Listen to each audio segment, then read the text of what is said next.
Hey, welcome back to TheEndStep.com. This is Adam, and I am playing Junk Aristocrats today. It is a mid-rangey deck. Can have some really aggressive draws where you can have like turn 3 Demon off of the Scourge Deck High Priest, but it's mainly just a value deck that outvalues other creature decks. It has resilient threats that are hard to deal with for control players. In voice, sorry, I still don't have my 4 voices. Anybody's got voices for me, let me know. I could use them.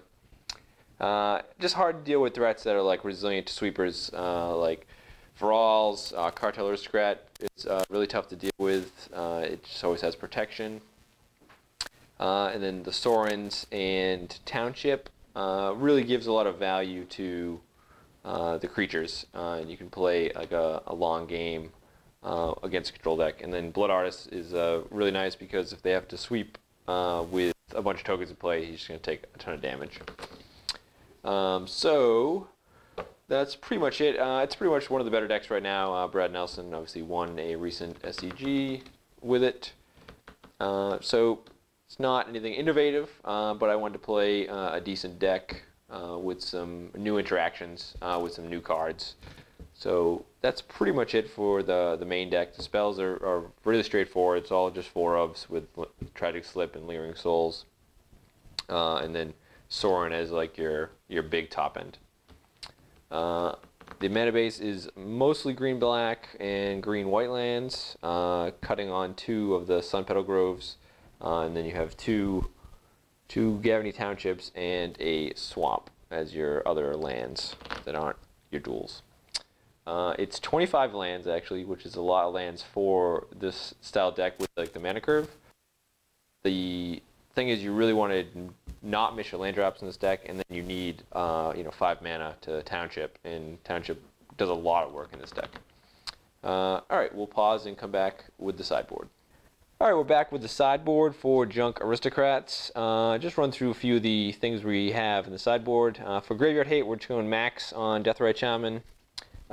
It's better than, say, like Rest in Peace, which we could obviously play, or Ground Seal, because we need to interact with our graveyard. We have all the guys that come back, and Thralls we need the graveyard around, so we can't target. So Deathrite Shaman is the best option. It is not the best against Reanimator, but it's decent, and then it's really good against Snapcaster-based decks. Sin Collector against Jund and any control deck. It's the best card in the colors we have available to us. Garruk Relentless is another resilient threat against control decks.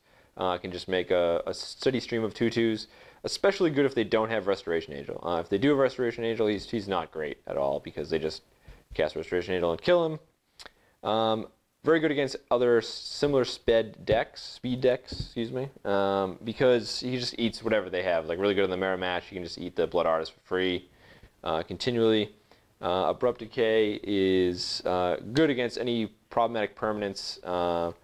Stuff like Is It Staticaster, which could be relevant today. And then against any of the more aggressive decks like Blitz and Red Deck, stuff like that. Unflinching Courage is great. You can put it on a Cartel Aristocrat and just gain 4 every turn because they can't deal with it. You do have to be careful not to name white or green or it will fall off.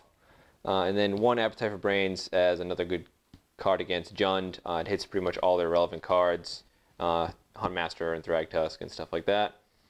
And that's about it. We'll see how the match goes today. Obviously, James Taylor built his deck to destroy decks like this, but we'll see. See ya.